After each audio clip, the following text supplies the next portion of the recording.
A série 8, Justiça Climática, uma prioridade no século XXI, do programa Eu, Nós e Nosso Meio Ambiente WebDoc, está no ar. Hoje um episódio especial, Áreas de Risco, a importância do monitoramento e da adoção do princípio da precaução. Nosso convidado neste bate-papo é o doutor em Ciências Meteorológicas Marcelo Henrique Selucchi, que é coordenador geral de operações e modelagem do Centro Nacional de Monitoramento e Alertas de Desastres Naturais, CEMADEM, que integra o Ministério de Ciência, Tecnologia e Inovações. O cientista e pesquisador tem uma trajetória de 35 anos de experiência nesta área. Marcelo, obrigada pela participação no programa Eu, Nós e Nosso Meio Ambiente WebDoc, nesta série Justiça Climática, uma prioridade no século XXI. Você pode explicar para a gente qual é o principal papel do CEMADEM? Bom, muito obrigado pelo convite. O CEMADEM, ele podemos dizer que, infelizmente, foi criado a partir de uma tragédia, né? Aquela tragédia em 2011, na região serrana do Rio de Janeiro. No dia 11 de janeiro de 2011, houve deslizamentos e enchentes que resultaram em 918 mortes nos municípios de Petrópolis, Teresópolis e Nova Friburgo, no estado do Rio de Janeiro. Esta é considerada a maior catástrofe climática do Brasil. Segundo o Ministério Público, ao menos 99 vítimas seguem desaparecidas até hoje. E, naquele momento, acho que o Brasil aprendeu uma lição no sentido de entender que nós não tínhamos um centro voltado para prever desastres. Nós tínhamos centros de meteorologia, eu sou meteorologista, eu trabalhava inclusive no INPE naquela época, e a previsão do ponto de vista meteorológico foi boa, sabíamos que ia chover muito. Só que uma coisa é a chuva e outra coisa é o impacto. Então, o CEMADEM foi criado justamente para tentar prever os impactos decorrentes da chuva, isso em municípios que têm um histórico de desastres, como, por exemplo, da região serrana do Rio de Janeiro e muitos outros, claro. E então, a missão é fazer um monitoramento constante, 24 horas por dia, do ponto de vista meteorológico, hidrológico, geológico e social. Então, o CEMADEM foi criado como um centro interdisciplinário, multidisciplinário, né? Onde todas as áreas interagem para detectar situações com potencial de desastre. E quando isso ocorre, nós enviamos alertas de desastres, na missão do CEMADEM, uma das missões é enviar alertas de desastres naturais para a Defesa Civil Nacional. E a Defesa Civil Nacional, em posse desses alertas, coordena as ações de preparação, de mitigação e, eventualmente, quando precisar também de resposta e reconstrução, né? Então, digamos que um órgão técnico-científico, o CEMADEM, que tenta assessorar a Defesa Civil, entregando o melhor alerta possível. Trabalhamos também em outras áreas, sempre tentando assessorar o governo, né? Somos um centro federal, em questões de decisões estratégicas, por exemplo, relacionadas a impactos da seca, né? Que hoje nós temos uma boa parte também do Brasil afetada por secas. E, de novo, não é a seca do ponto de vista meteorológico, no sentido de prever ou de quantificar, é quantificar os impactos. Quais são as regiões mais impactadas, quais são as atividades mais impactadas, os municípios, em que proporção. Isso, por exemplo, para assessorar o governo na distribuição de algum tipo de ajuda financeira. Trabalhamos também bastante com o setor hidroenergético, sempre tentando assessorar, né, com informações técnicas, tomadas de decisões do âmbito público. Agora eu gostaria que você explicasse para a gente o que é risco hidrológico e o que é risco geológico, dando exemplos, né, dessas ocorrências que têm acontecido no Brasil. Bom, no CEMADEM nós temos uma sala de situação que trabalha constantemente, 24 horas por dia. E o foco dessa sala é justamente o que nós chamamos de risco hidrológico, que seria a possibilidade de ocorrerem inundações de todo tipo, desde inundações amazônicas, que são muito lentas, muito mais fáceis de prever e, portanto, são previstas com uma antecedência muito maior, até enxurradas. Enxurradas são essas inundações muito rápidas que dão nas cidades, em ruas, por exemplo, que têm declividade e que tem uma lâmina de água passando rapidamente pela rua e com potencial de arrastar pessoas, arrastar carros, né? Por exemplo, o que aconteceu em Petrópolis no ano passado. Isso, em boa parte, foi uma enxurrada.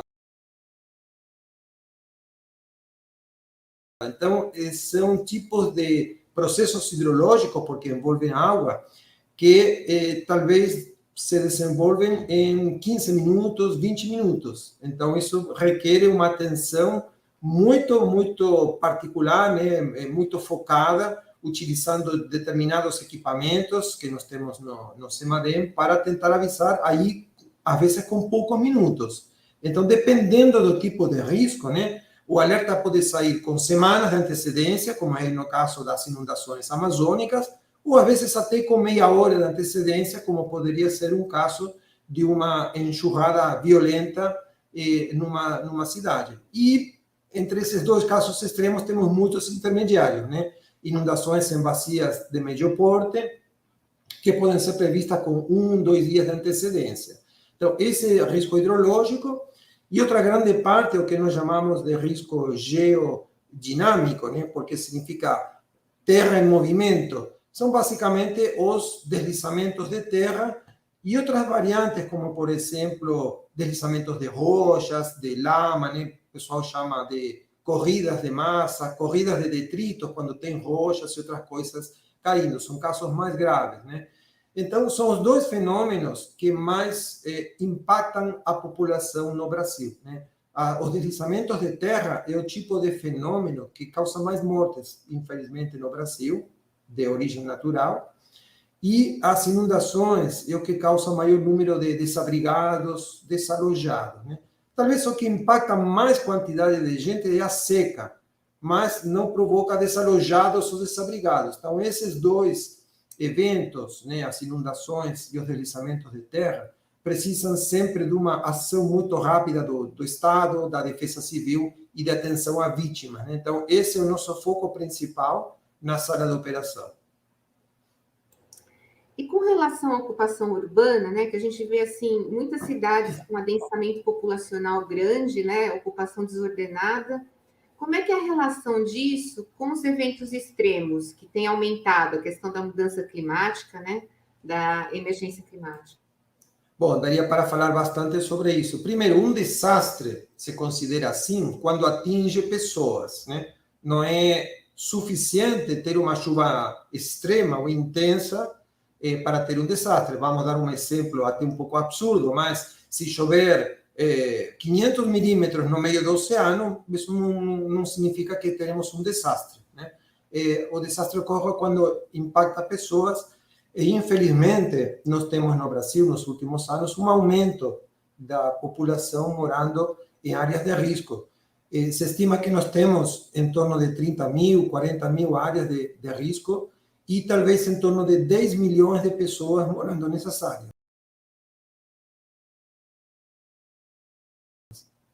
E o Brasil, por ser um país localizado numa latitude tropical, é sujeito sempre a chuvas muito intensas, né?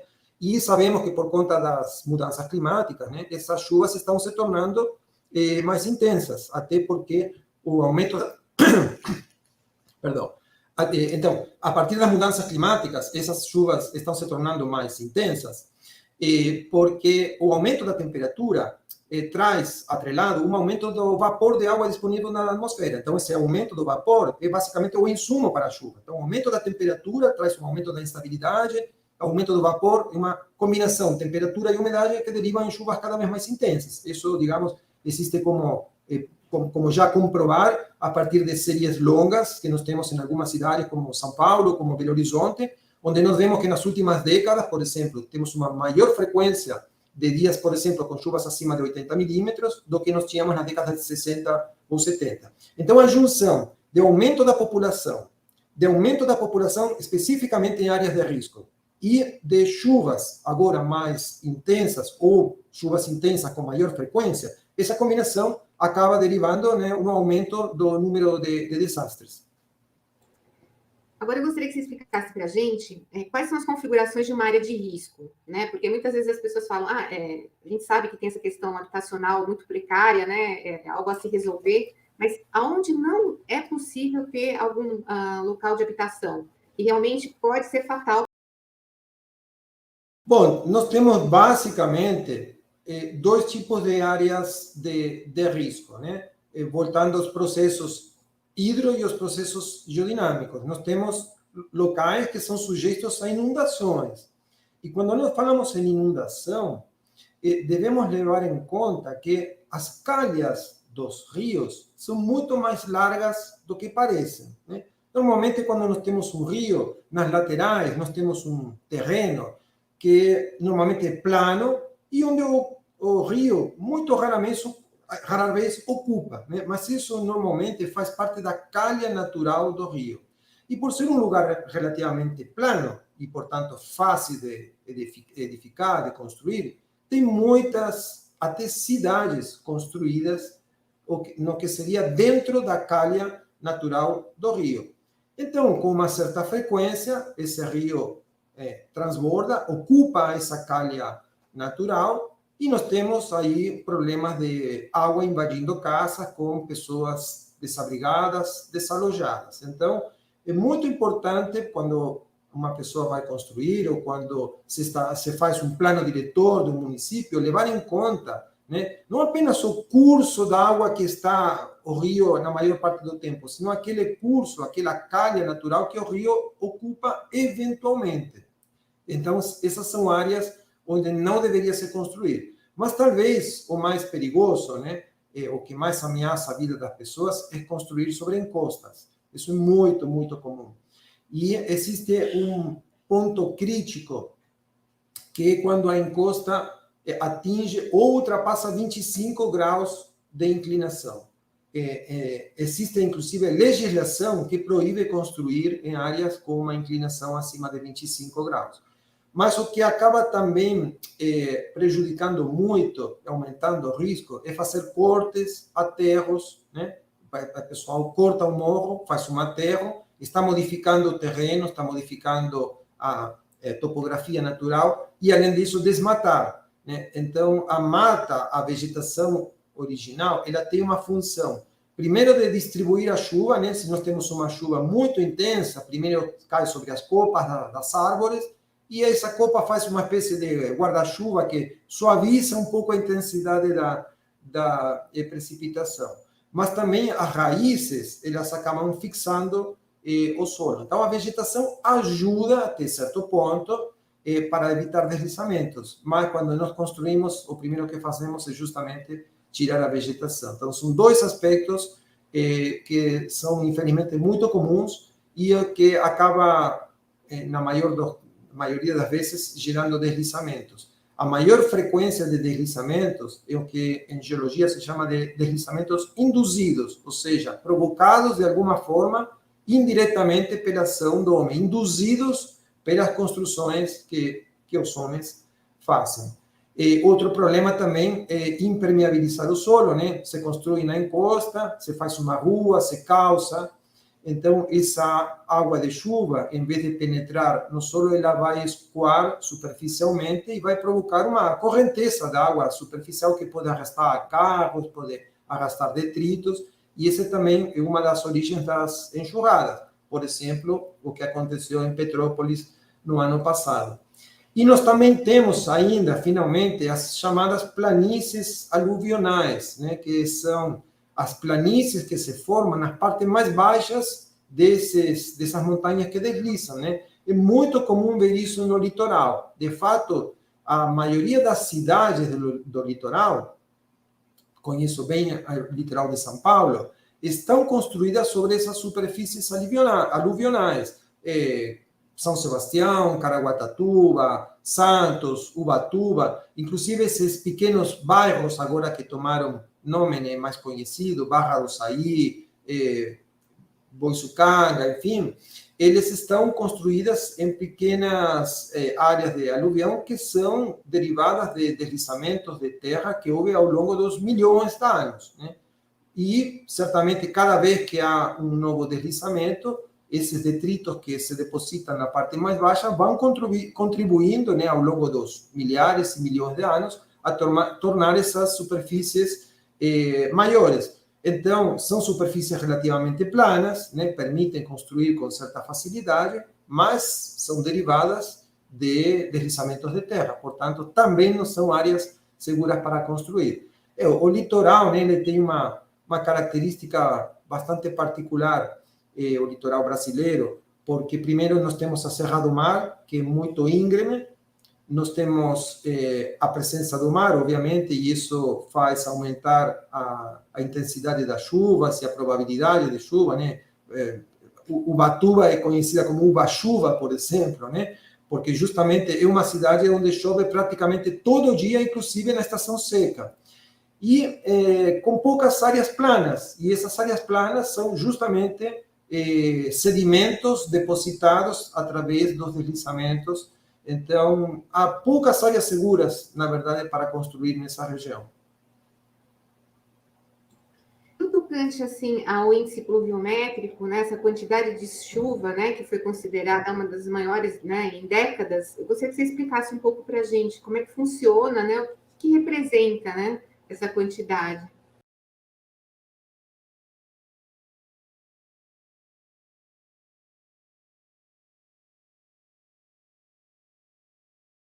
Sim, para as pessoas terem uma ideia, 1 milímetro de chuva é equivalente a 1 litro de água derrubado numa superfície de 1 metro por 1 metro, 1 metro quadrado. Então, 600 milímetros, quase 700 milímetros, como nós tivemos na semana passada, 700 litros de água, né, derrubados num metro quadrado, 1 metro por 1 metro.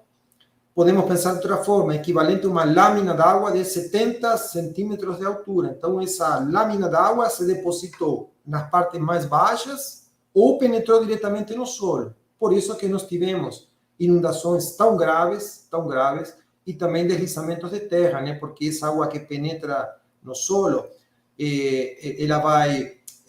o solo do litoral ele tem uma característica de ser pouco profundo. O solo tem, ou seja, a camada de terra tem no máximo 5 metros. Então, essa água de chuva, ela se deposita nesses primeiros 5 metros, mas embaixo tem rocha, impermeável.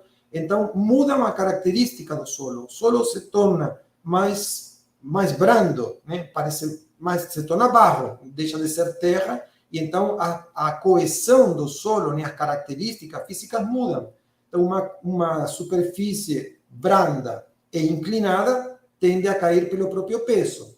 E isso é o que acontece nessas circunstâncias. Então, 700 milímetros, praticamente 700 milímetros, é um volume absurdamente alto, que, na verdade, nunca registramos no Brasil com um instrumento. Não significa que ela não tenha acontecido, essa chuva, no passado.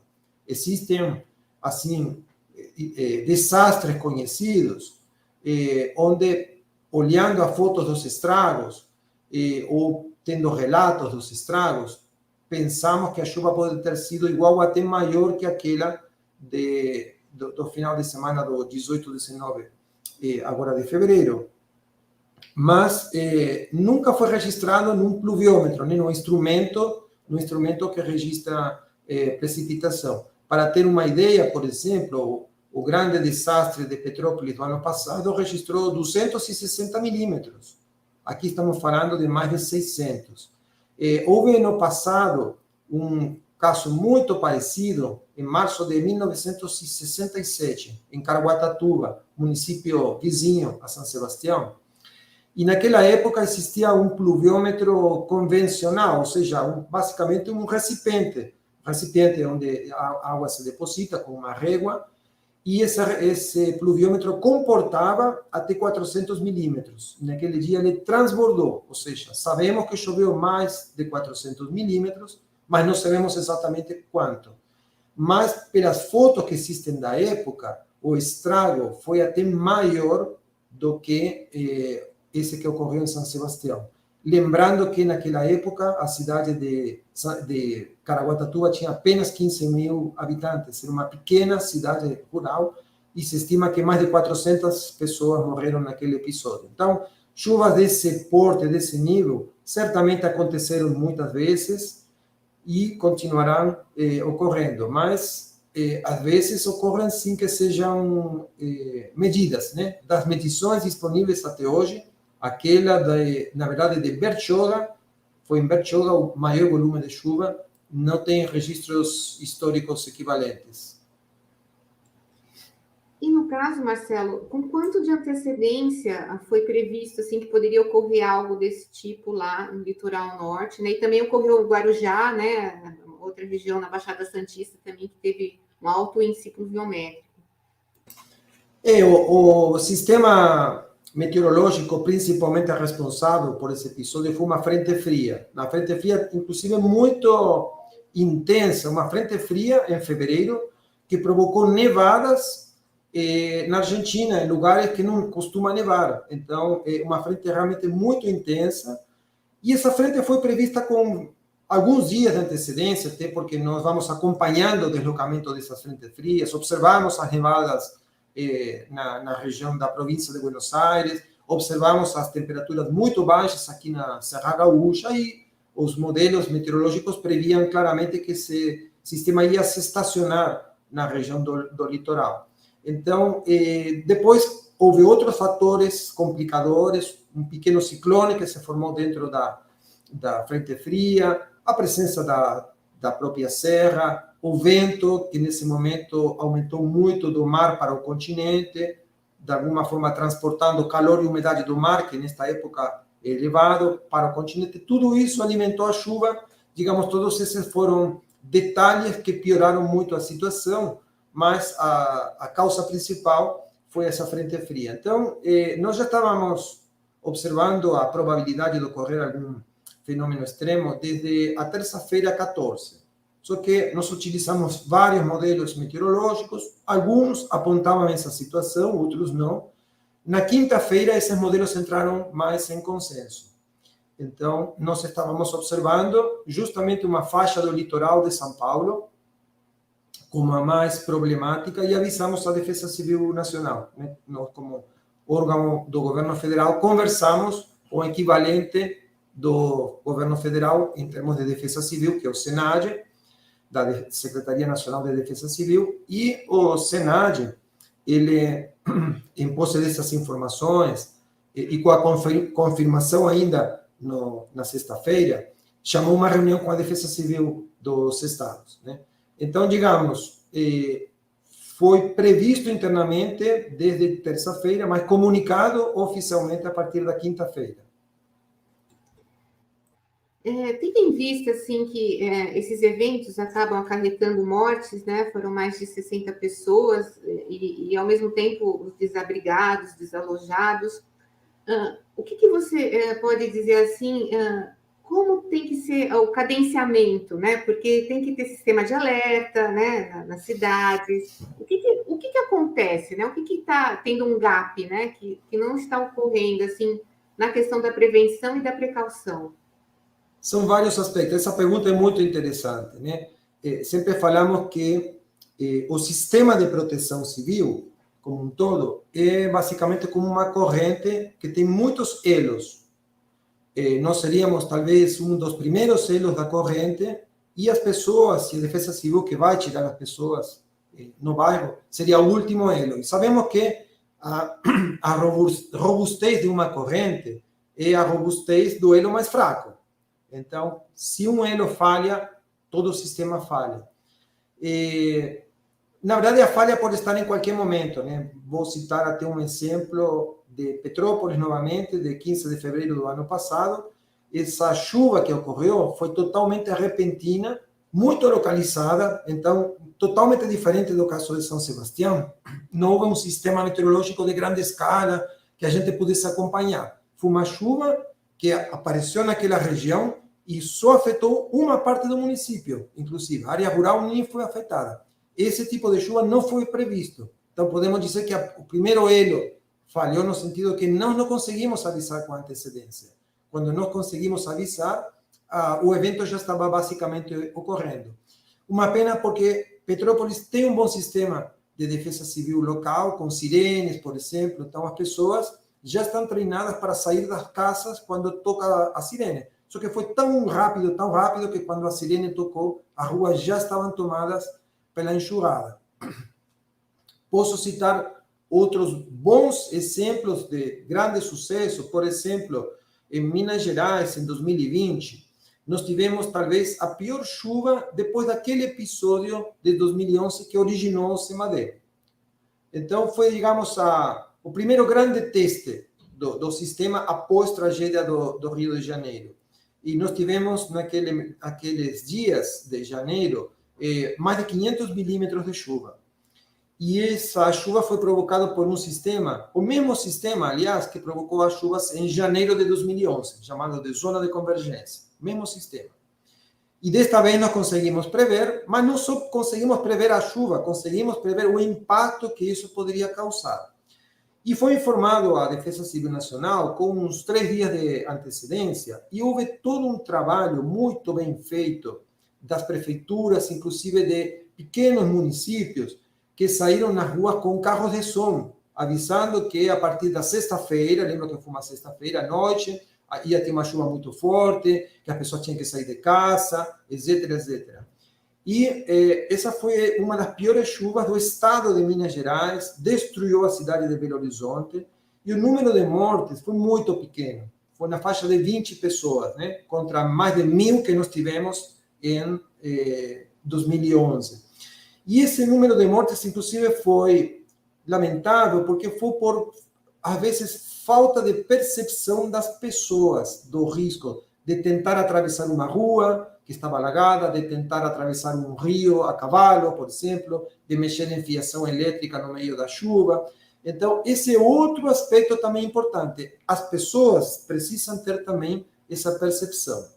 Então, digamos, no melhor dos casos, Defesa Civil é informado do evento e toma uma ação de preparação, que pode ser, como eu expliquei em Minas, sair com carros de som, avisando. Outras cidades, outras áreas de risco têm sirenes. Tem outras onde a Defesa Civil vai presencialmente e retira as pessoas do local, como é, por exemplo, o caso de Campos do Jordão, na Serra da Mantiqueira. Então, existem diferentes formas de disparar um alarme. Pode ser por via celular também. Neste caso, em São Sebastião, parece que não funcionou também. Então, digamos, é necessário ter nos municípios que são mais críticos o que se chama de um plano de contingência, ou seja, o planejamento do que fazer quando a chuva chega, né? É um planejamento que é necessário fazer com cuidado, com tempo, né? Consultando especialistas, não é uma coisa que você decide já com a chuva ocorrendo. E é muito importante para as pessoas que estão nas áreas de risco indicar exatamente qual que seria a rota de fuga, né? Onde que está o abrigo mais próximo, ou seja, exatamente o que elas precisam fazer. Mas também, como eu falava, a parte da educação das pessoas, né? As pessoas precisam confiar no sistema. Sabemos que pode ter alarmes falsos. Bom, se toca o alarme porque a casa pode cair e a casa não caiu, muito bom, muito melhor. Mas o primeiro, o mais importante, é salvaguardar a vida das pessoas. Então, as pessoas precisam seguir as orientações da Defesa Civil e precisam saber muito bem o que precisa ser feito. E as pessoas têm que entender, aquelas que moram em áreas de risco, precisam entender, precisam ter consciência do risco de estar morando naquela área e ficar atentas, né? Existem sistemas, às vezes, até muito simples, como colocar um pluviômetro feito com garrafa PET, né? E a Defesa Civil colocar uma marca, pode ser feita com uma caneta, se a chuva passar desse nível, isso significa que aqui essa encosta pode cair. Então, se a chuva atingir esse nível, você tem que sair de casa, ou você tem que ligar para a Defesa Civil, enfim. Então, não precisa ser um sistema custoso do ponto de vista financeiro, mas é muito interessante e muito importante essa interação da população com a Defesa Civil local, com o poder público também, que tem um papel muito importante. Depois de todo, o papel público é que tem o poder justamente de evitar que as pessoas construam em áreas de risco. E tendo em vista assim, que a gente tem a frequência maior de chuvas no mês de março, né, no verão, quais são, assim, vamos dizer assim, os prognósticos, não sei se seria o termo correto, né, mas que, de atenção principalmente ao litoral, né, do estado de São Paulo? Sim, tem a famosa, né, música Água de Março, fechando o verão, diz, né, a música. Então, na verdade, março é normalmente o último mês de chuva, realmente. Em termos de quantidade de precipitação, não é o mês mais chuvoso. A época mais chuvosa do ano é mais ou menos de meados de dezembro até meados de janeiro. Mas o problema de março é que, como é final de estação chuvosa, nós temos rios muito cheios, né? Porque toda a água ao longo da estação chuvosa foi sendo jogada nas bacias. Nós temos normalmente solo muito úmido, também pela mesma razão, né? São muitos meses, muitas semanas consecutivas com chuva. Então, basta uma chuva, talvez não tão intensa, para provocar uma inundação ou um deslizamento. Os deslizamentos justamente ocorrem quando o solo está muito úmido e nós temos uma pancada mais intensa. E março é um mês de transição, onde nós temos ainda o remanescente do calor e da umidade típica do verão, mas já começam a avançar algumas frentes frias mais intensas, como aconteceu, por exemplo, agora em São Sebastião. Então, essa combinação de umidade, calor e frentes frias mais intensas é bastante preocupante. Esse é um prato cheio para algum tipo de evento mais violento. De fato, no ano passado, nós tivemos, depois daquele episódio de enxurrada em Petrópolis, no dia 15 de fevereiro, nós tivemos no dia 20 de março uma situação com uma frente fria, desta vez muito melhor prevista, mais bem prevista, mas março provocou, eu não lembro se foi 500 milímetros, alguma coisa do tipo. E depois, no 1º de abril, né, ainda abril, nós tivemos em Angra dos Reis, Ilha Grande, a maior chuva medida numa única situação, mais de 900 milímetros. Né? Uma única frente fria nunca tinha provocado mais de 900 milímetros. Aí também houve uma combinação de fatores, com um dedinho das mudanças climáticas, porque o mar estava muito quente. Mas, enfim, de novo, não podemos dizer que isso não tenha ocorrido no passado, mas é a primeira vez que nós conseguimos medir uma única frente provocando mais de 900 milímetros. Então, sim, março é um mês potencialmente perigoso, e, em particular, este março, né, começa com chuvas acima da média nos meses anteriores. Janeiro, fevereiro, na região sudeste, no litoral de São Paulo, na região serrana do Rio, foram meses muito chuvosos. Então, o solo ele está mais úmido do que costuma estar nesta época do ano. Então, esse é um dos ingredientes necessários para os eventos mais extremos. Tomara isso não se concretize. E tendo em vista, a gente fala desastre natural, né? O quanto é natural, né? Eu gostaria que você também pudesse explorar um pouco essa, né, definição. Sim, antigamente nós usávamos essa expressão de desastre natural para distinguir de desastres tecnológicos, como poderia ser, por exemplo, um vazamento de um líquido no rio, um vazamento de radiação nuclear numa central nuclear. Esses seriam desastres tecnológicos. Então, falávamos de desastres naturais, assim, relacionados com terremotos, com eventos de natureza, digamos, geofísica. Mas, com o tempo, esse termo foi deixado de ser utilizado, porque, como falávamos, um desastre é aquele fenômeno extremo, aquela ameaça, como se chama, né, que atinge população vulnerável. Então, precisa da população vulnerável para ocorrer o desastre. Então, por exemplo, comparando duas situações, dois países que têm muitos terremotos, Japão e agora, infelizmente, Síria, Turquia, né? O Japão é um país muito bem preparado para os terremotos, a maior parte das construções são resistentes aos terremotos, então você pode ter um terremoto relativamente intenso e as casas ficam em pé, os prédios ficam em pé, isso não seria um desastre. Já o que aconteceu na Turquia, na Síria, onde os prédios não são preparados, isso foi um verdadeiro desastre. Então, o conceito de desastre é por conta de alguma ação incorreta do homem. O homem que vai morar em uma área que não deve, ou que vai construir de tal forma que ele pode virar vítima daquilo mesmo que constrói. Né? Construir uma casa, por exemplo, que não é resistente a terremotos, num lugar que tem terremotos. Então, por isso, aquela questão de natural já não parece mais correto, né? Seria, talvez, desastre socioambiental, mas o pessoal prefere usar a palavra só desastre, ou, no caso do CEMADEM, nós trabalhamos com desastres de origem hidrometeorológico, né? Ou seja, provocados pela chuva, para distinguir de outros tipos de desastres, mas há um consenso já em que não são naturais, é produto da ação errada do homem. E a justiça climática, nesse contexto todo que você está explicando para a gente? Bom, essa é uma pergunta muito difícil, né? Justiça climática, sim, claro. Existe uma boa parte da população, podemos dizer, responsável pelo aquecimento global, pela maior parte do aquecimento global, países industrializados, né? Países mais desenvolvidos, emissão de gases a partir de usinas termoelétricas, dos carros, da indústria em geral. Então, esses seriam, entre aspas, os culpados, né?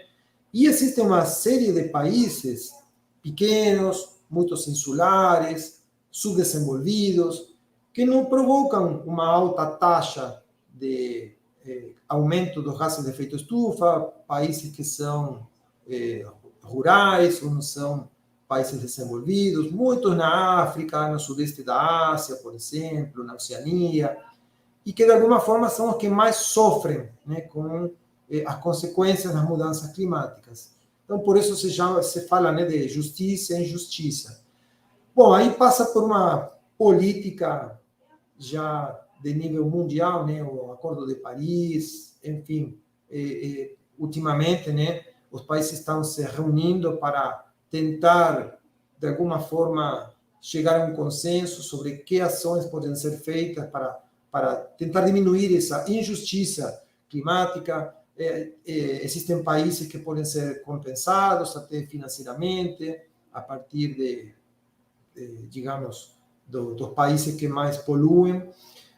Mas, assim, tudo se resume, e resumir é fácil dizer, mas é muito difícil concretizar, há grandes discussões que existem no mundo, onde é muito difícil, né? Porque, claro, os países mais industrializados não querem perder seu protagonismo, não querem perder sua qualidade de vida. Indústria, dinheiro, geração de energia, normalmente são sinônimos de conforto, e as pessoas não querem diminuir seu conforto, né?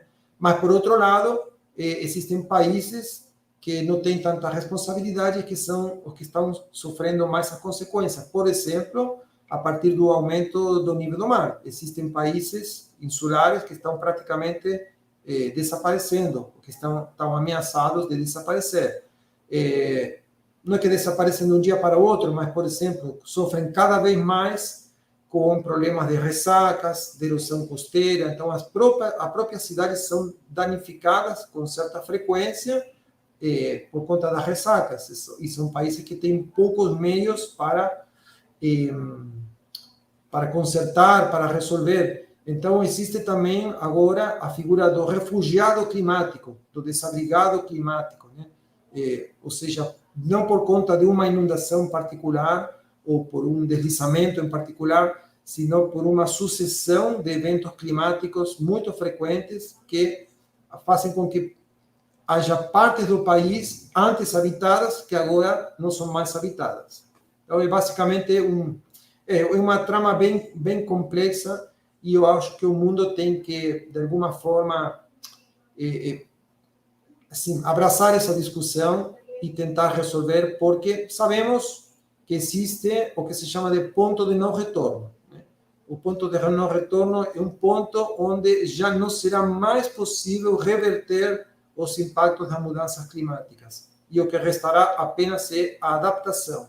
Mas adaptar é muito mais caro financeiramente, mas muito mais custoso do ponto de vista social também, do que prevenir. Sempre prevenir é muito mais fácil e mais barato do que depois se adaptar.